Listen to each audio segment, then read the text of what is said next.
Have you ever wondered what you would do if everything you rely on daily, such as electricity, communication, and running water, suddenly changed?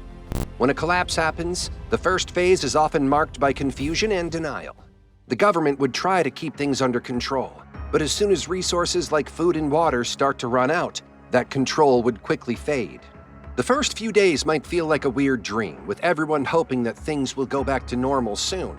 But as the reality sinks in and essential services start to fail, the situation will get serious very fast. The daunting thing is that local stores can run out of essentials like water and food in just 72 hours.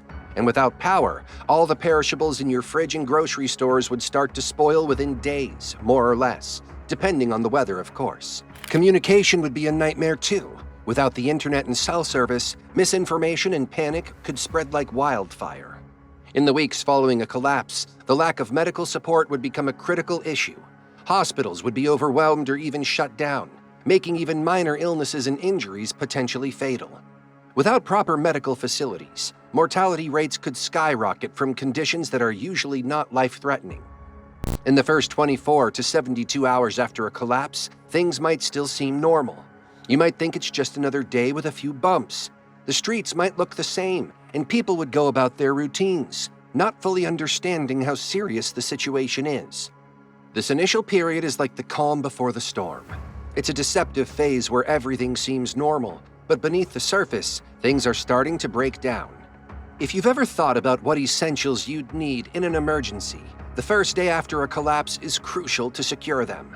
During these initial hours, stores might still be open, but under a lot of stress. People would generally remain civil, but research shows that in disaster scenarios, stores can run out of critical supplies like water, food, and batteries within just 3 days, if they aren't being restocked. By the second day, as the reality sets in, securing basic necessities will become increasingly difficult. Safety concerns will escalate rapidly. Historical data from blackouts and natural disasters show that public order can begin to break down when essential services fail. For example, during significant blackouts, instances of looting and vandalism tend to spike after just 48 hours. By the third day, you might find that power and running water become sporadic or completely unavailable. This isn't just inconvenient, it's a drastic shift in how you live. Without refrigeration, food preservation becomes a serious issue, and finding safe drinking water becomes a top priority. The emptiness of grocery store shelves will be a stark visual of the new reality. Estimates suggest that without continuous resupply, grocery stores can be completely depleted within 3 days after a disaster is announced. This rapid depletion, coupled with a lack of incoming goods, creates an atmosphere where civility might start to fray, and survival instincts can lead to increased conflict and lawlessness. By the end of the first week after a societal collapse, the reality of the situation will have firmly set in. It's a crucial time, and the changes you observe will be rapid and unsettling. Without effective law enforcement and with resources dwindling, desperation can lead to a dramatic increase in crime. Theft, vandalism, and even more serious crimes could become common. Statistically, instances of crime surge significantly during prolonged crises, mirroring patterns seen in past disruptions where the police force is stretched thin or absent. With widespread power outages and banking systems offline, your debit and credit cards might become useless. Even paper money could lose its value, fluctuating wildly based on local confidence and the availability of goods. Some areas might revert to bartering as the primary means of trade. The scarcity of essentials like food, water, and medicine could push many to leave their homes in search of better prospects. History shows that during natural disasters and wars, people often move towards areas with more resources or where some semblance of order has been restored. Living through the first week of a collapse, you'd witness the fabric of society being tested. Communities that can maintain a sense of solidarity might fare better, but the strain on social bonds will be palpable. The question of staying put or leaving will weigh heavily on many. As weeks 2 through 4 unfold, the landscape of daily life will shift dramatically. The thin veneer of civilization may start to peel away, revealing a stark new reality. With emergency services no longer functional, the dedicated individuals who once staffed these critical roles are likely to prioritize the safety and well-being of their own families. This would be one of the most massive blows to the public order, further adding to the fragility of the social infrastructure we've grown used to. Historically, when first responders are no longer present, community self-reliance becomes crucial, but also significantly more challenging. During this period, some areas might experience a mass exodus. People will be on the move, driven by the dual motives of escaping the escalating unrest and finding essential supplies. This pattern has been observed in various crises where urban areas become too dangerous or resource depleted, pushing populations towards rural areas or regions perceived as safer. The healthcare system will buckle under the strain. Many who depend on regular medical care or specific medications might not survive the abrupt withdrawal of these necessities. The mortality rate for vulnerable populations could spike significantly, reminiscent of severe healthcare disruptions seen in conflict zones where medical infrastructure collapses. Basic utilities like running water will become a rarity. Those in regions with gravity-fed water systems might still have access to water, but many systems that rely on electric pumps will fail. This scenario highlights our modern dependency on complex-powered infrastructure for basic needs, which, when disrupted, leads to immediate and severe consequences. Widespread riots and street fighting will likely become more common as desperation grows. With the breakdown of law and order, securing food, water, and safe shelter could lead to violent confrontations. Historical data shows that in situations where civil unrest follows governmental collapse, there is heightened aggression in the struggle for resources. Navigating this tumultuous period will require more than just physical preparedness. Emotional and mental resilience will be just as critical. How would you cope with such profound changes? The answer lies not only in what you have stored away, but also in how you can adapt and respond to a world dramatically different from the one you know today. Now imagine you're 100 days into a societal collapse. Those early days of confusion and hope are long gone. The world you once knew feels like a distant memory, replaced by chaos and uncertainty. By this point, traditional money is probably useless. Without a functioning economy or trust in the currency, communities would have switched to bartering. This isn't something new. History shows us that in times of severe economic breakdown, societies often revert to trading goods and services directly. With no rule of law, some areas might fall under the control of criminal groups. These groups often step into power vacuums quickly when government authority collapses. We've seen this happen in various parts of the world during times of state failure. These zones could become dangerous places where safety is a luxury only a few can afford. The human cost of this collapse would be stark. Estimates suggest that up to 50% of the population in affected areas could succumb to a combination of illness, dehydration, starvation, reliance on medical care, exposure to the elements, and violence. Each of these factors is deadly on its own, but together they create a lethal cocktail. For example, without clean water, dehydration can quickly weaken you. Starvation can set in if you can't find food. If you rely on regular medical care for chronic conditions, survival becomes almost impossible as supplies run out. This high mortality rate is similar to what happens during historical sieges or famines, where lack of resources leads to devastating loss of life. The breakdown of infrastructure and social order only makes things worse. In this transformed world, survival would depend not just on securing resources, but also on your adaptability and willingness to form alliances. Community and cooperation might become the pillars upon which any chance of a stable life rests. Even though this picture is grim, thinking about these possibilities now could be crucial for preparing yourself mentally and physically for severe crises. To put it plainly, the first 100 days after a societal collapse will test every fiber of your being. It's a scenario that stretches far and wide, affecting every aspect of human life. Depending on what triggers such a collapse, be it a natural disaster, financial meltdown, or another catastrophic event, there might be a slim chance for external aid like supply drops.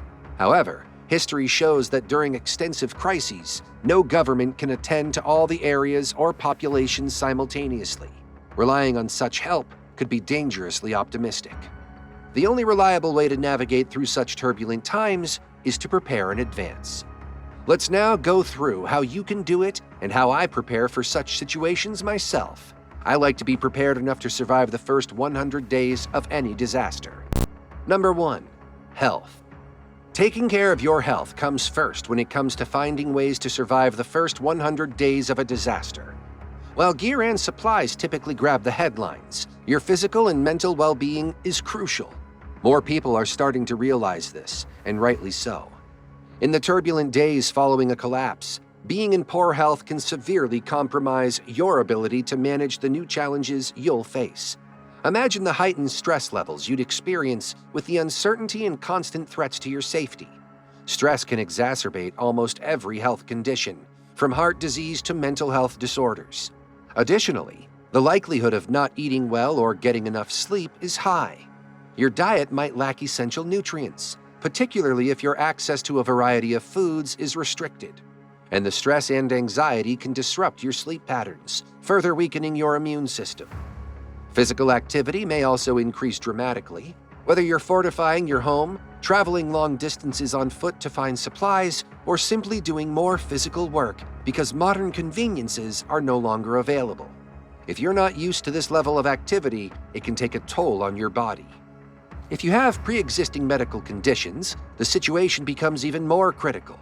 Without regular medical care and access to medications, these conditions can deteriorate rapidly. For example, those with diabetes might find it difficult to manage their blood sugar levels without access to insulin and proper diet, leading to severe complications. So what can you do now to better prepare your body for such an intense ordeal? Start with improving your overall health. Shift towards a healthier diet rich in fruits, vegetables, and lean proteins, and try to reduce processed foods. Begin or adapt your exercise routine to include not only cardiovascular activities, but also strength and flexibility training, which will be invaluable when faced with physical challenges. Taking care of your mental health is equally important. Practice stress management techniques like meditation, deep breathing, or yoga. These can make a significant difference in your mental resilience when faced with high-stress situations. Remember, your mental state often dictates your physical response, so maintaining a calm and clear mind is essential. Number 2. Shelter. If you're watching this, chances are you already have a place, a house or an apartment, but in times of chaos, simply having 4 walls and a roof isn't enough. Your home needs to be prepared and fortified. First, consider the security of your home. Every window, door, or any other point of entry needs to be reinforced.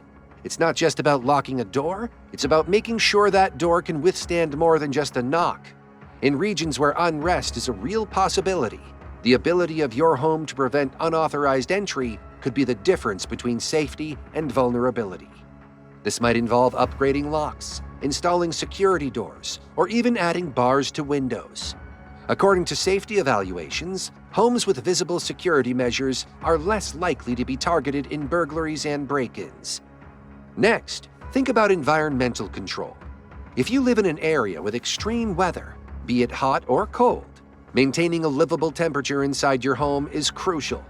Without the luxury of conventional heating or air conditioning, you'll need to get creative. In cold climates, insulation becomes key. You can insulate windows with plastic sheeting, use draft stoppers on doors, and even utilize thermal curtains to keep heat in. In hotter regions, methods to keep your home cool might involve using reflective window films, ensuring good ventilation, and using light-colored materials on exteriors to reflect heat. It's also worth considering alternative heating and cooling methods. For heating, wood stoves or portable heaters can be effective. For cooling, techniques like creating airflow through cross-ventilation or using damp sheets to cool incoming air can help. The integrity of your shelter is crucial. Regularly check your home for potential vulnerabilities, such as weak spots in the roof or unstable structures.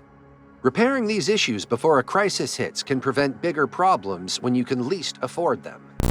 Number 3. Water. Another thing you would definitely need to survive the first 100 days of any disaster is water. On average, a person needs about 2 to 3 liters or roughly 1 gallon of drinking water per day to remain hydrated and comfortable. This means that for 100 days, you'll need at least 100 gallons per person just for drinking. But let's not forget about the additional water you'll need for cooking, washing clothes, general cleaning, and maintaining hygiene.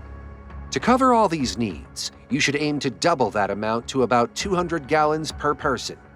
Now consider this.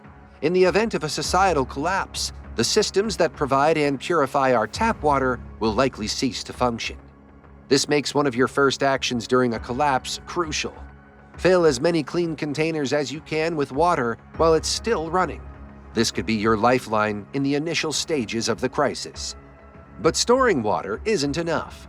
You'll also need to be prepared to purify and filter water. Why? It could be for several reasons, like your stored supply might get contaminated, the crisis might last longer than anticipated, or you might need to relocate, leaving your supply behind. Having the ability to purify water means you can utilize rainwater, rivers, or other sources you might find. This is essential, as according to the Environmental Protection Agency, contaminated drinking water can lead to diseases such as dysentery, cholera, and typhoid, which can be fatal, especially in crisis conditions where medical help is scarce. The key here is not just having a filter, but understanding how to use it. There are several methods for water purification like boiling, chemical purification with iodine or chlorine tablets, and filtration systems that can remove pathogens and contaminants.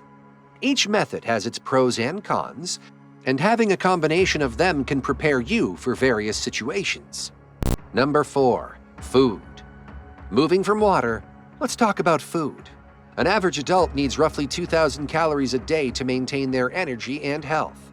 If you multiply that over 100 days, you're looking at needing 200,000 calories per person to get through the initial phase of a collapse. You might think about stocking up a freezer full of food, but unless you have a reliable backup power supply that can last over 3 months, this isn't your best option. Power outages are one of the first infrastructures to fail in a collapse, rendering electric-dependent appliances useless.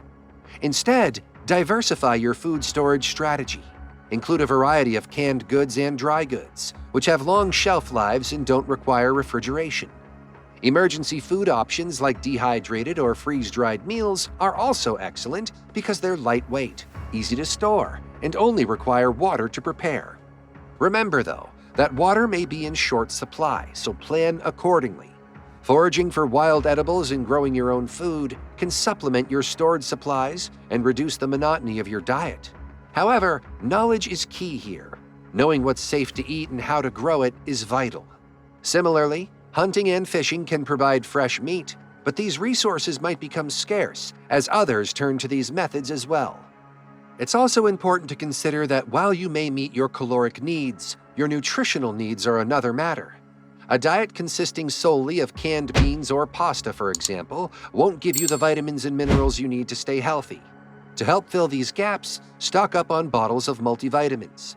These can help prevent deficiencies that could compromise your immune system, especially at a time when medical help is scarce. Statistics show that vitamin deficiencies can lead to serious health issues, including weakened immune responses, poor bone health, and increased fatigue, all of which could be detrimental in a survival situation. The National Institutes of Health recommends that adults consume varied nutrients daily to maintain health, but during emergencies, maintaining this variety in your diet can be challenging. So as you plan your survival food strategy, think beyond just calories. Make sure you know how you will get your balanced intake of nutrients. Number 5. Medical support. I've touched on this briefly before when I talked about health, but let's go into a little more detail. Starting with the basics, a robust first aid kit is essential. You'll want to go beyond the typical contents and think about stocking up on fever reducers, pain relievers, allergy medications, and various ointments. These are all staples that can address common ailments and emergencies. In terms of supplies, you can never have too many sterile bandages, gauze pads, adhesive bandages, and items necessary for wound care. The importance of keeping wounds clean and properly dressed cannot be overstated, especially when professional medical help isn't available. It's also wise to include several comprehensive medical guides in your library.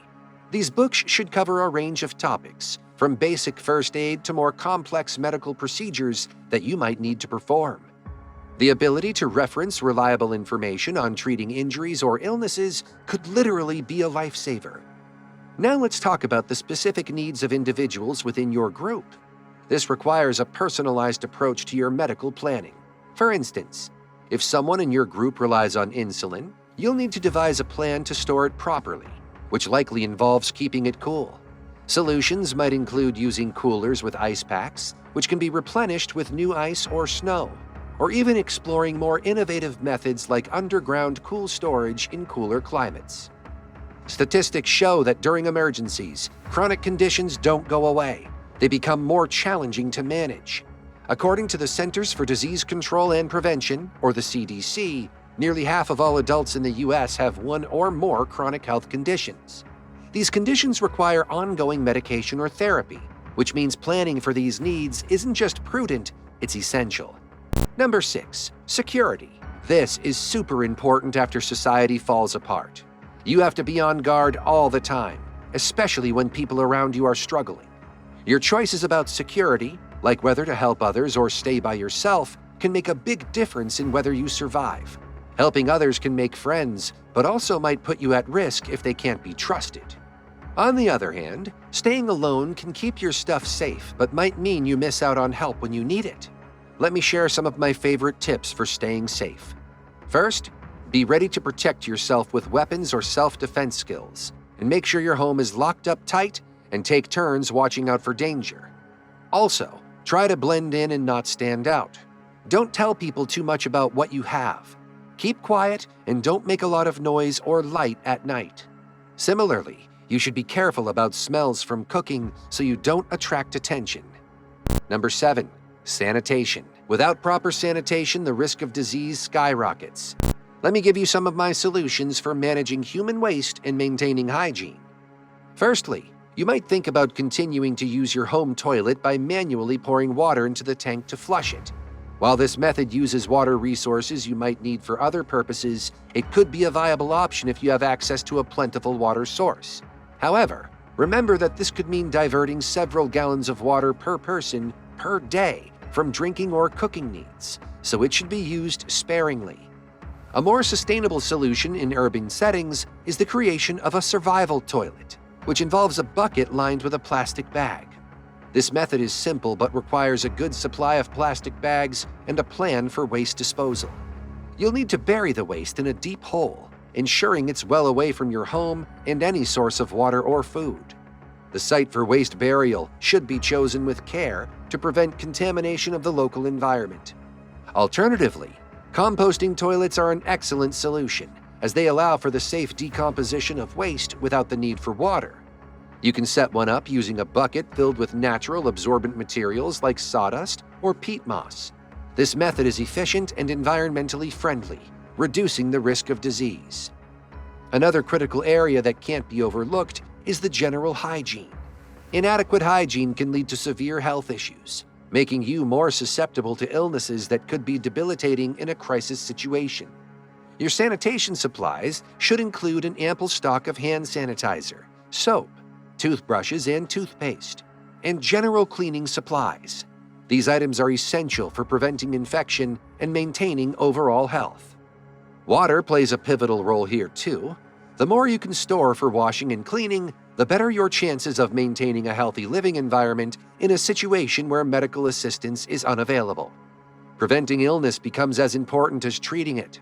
Regular hand washing, for instance, is one of the most effective ways to prevent the spread of pathogens. Number 8. Setting up a network. In a tough situation, like after a big disaster, it's hard to get through alone, especially if you're close to a city.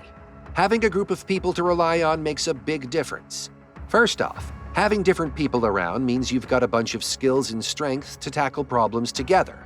Whether it's sharing what we have to get more stuff or working together to build a safe place to live, having a group is super helpful. Living near a city can be even trickier.